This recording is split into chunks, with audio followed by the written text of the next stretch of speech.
ನಮಸ್ಕಾರ ಕರ್ನಾಟಕ. ಕುಮಾರಸ್ವಾಮಿ ಅವರ press meet ಅನ್ನು ನೋಡಿದೆ. ಅದ್ಭುತವಾದಂತ ರಾಜಕಾರಣಿ ಕುಮಾರಸ್ವಾಮಿ ಅವರು. ಅದರಲ್ಲಿ ಎರಡನೇ ಮಾತೇ ಇಲ್ಲ. ಯಾಕೆ ಅದ್ಭುತ ಅಂತಂದ್ರೆ, ಅಟ್ಯಾಕ್ ಮಾಡಿದ್ರೆ ಆಪೋಸಿಟ್ ಪಾರ್ಟಿ ಮಾತಾಡಬಾರ್ದು. ಆ ರೀತಿಯ ರಾಜಕೀಯ ಅಟ್ಯಾಕ್ ಮತ್ತೆ ಆ ಕಲೆ ಇದೆಯಲ್ಲ, it's A beautiful way of presenting the ಎದುರಾಳಿ ಸ್ತಬ್ಧನಾಗ್ಬಿಡ್ತಾನೆ. ಆ ರೀತಿಯ ಒಂದು ಕಲೆ ಕುಮಾರಸ್ವಾಮಿಯಲ್ಲಿ ಇದೆ.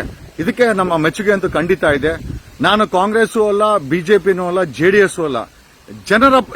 ಒಬ್ಬ ಮನುಷ್ಯನಾಗಿ ಕುಮಾರಸ್ವಾಮಿ ಪ್ರೆಸ್ ಮೀಟ್ ಅನ್ನ ನೋಡಿದ್ರೆ 100% ಕುಮಾರಸ್ವಾಮಿ ಅವರ ಮಾತುಗಳನ್ನ ನಾನು ಒಪ್ಕೊಳ್ಳೇಬೇಕಾಗತ್ತೆ. ಬಟ್ ಪ್ರಶ್ನೆ ಏನಂತಂದ್ರೆ, ಕಾಂಗ್ರೆಸ್ಗೆ ಇದಕ್ಕೆ ಉತ್ತರ ಕೊಡ್ಲಿಕ್ಕೆ ಕಾಂಗ್ರೆಸ್ ಅಲ್ಲಿ ಕಟ್ಟಾಳುಗಳ ಕೊರತೆ ಇದೆ. ಆಮೇಲೆ ಕೃಷ್ಣ, ದಿನಿ, ಮಲ್ಲಿಕಾರ್ಜುನ್ ಖರ್ಗೆ ಮಗ Priyanka, they are unfit to even reply ಕುಮಾರಸ್ವಾಮಿಯ ಪ್ರೆಸ್ ಮೀಟ್ಗೆ ಪ್ರಶ್ನೆಗೆ ಉತ್ತರ ಕೊಡುವ ಕಟ್ಟಾಳಗಳ ಕೊರತೆ ಕಾಂಗ್ರೆಸ್ ಅಲ್ಲಿ ಇದೆ.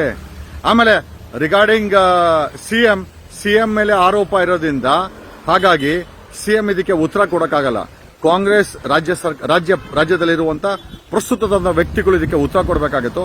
ಡಿಕೆನೂ ಕೊಡಕ್ಕಾಗಲ್ಲ. ಡಿಕೆ ಕೂತ್ಕೊಂಡ್ರೆ ಇವ್ರದ್ದು ಮಿಕ್ಕಿ ಮೌಸ್ ಗಲಾಟೆ ಶುರುವಾಗುತ್ತೆ, ಯಾರ್ದೋ ಕುಮಾರಸ್ವಾಮಿ. ಹಾಗಾಗಿ ಇವತ್ತು ಕುಮಾರಸ್ವಾಮಿ ಅವರ ಹಿಟ್ಟು ಇಟ್ ವಾಸ್ AK-47.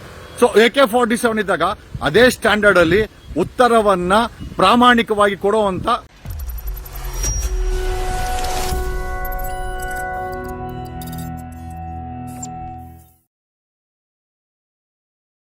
ನೀವು ಗಿರವಿ ಇಟ್ಟು ಬಿಡಿಸ್ಕೊಳಕ್ಕಾಗ್ದಿರೋ ಆಭರಣನ SDJ ಗೋಲ್ಡ್ ಕಂಪನಿಯವರು ಬಿಡಿಸಿ ಮಾರುಕಟ್ಟೆಗಿಂತ ಅಧಿಕ ಬೆಲೆಗೆ ತಗೋತಿದ್ದಾರೆ.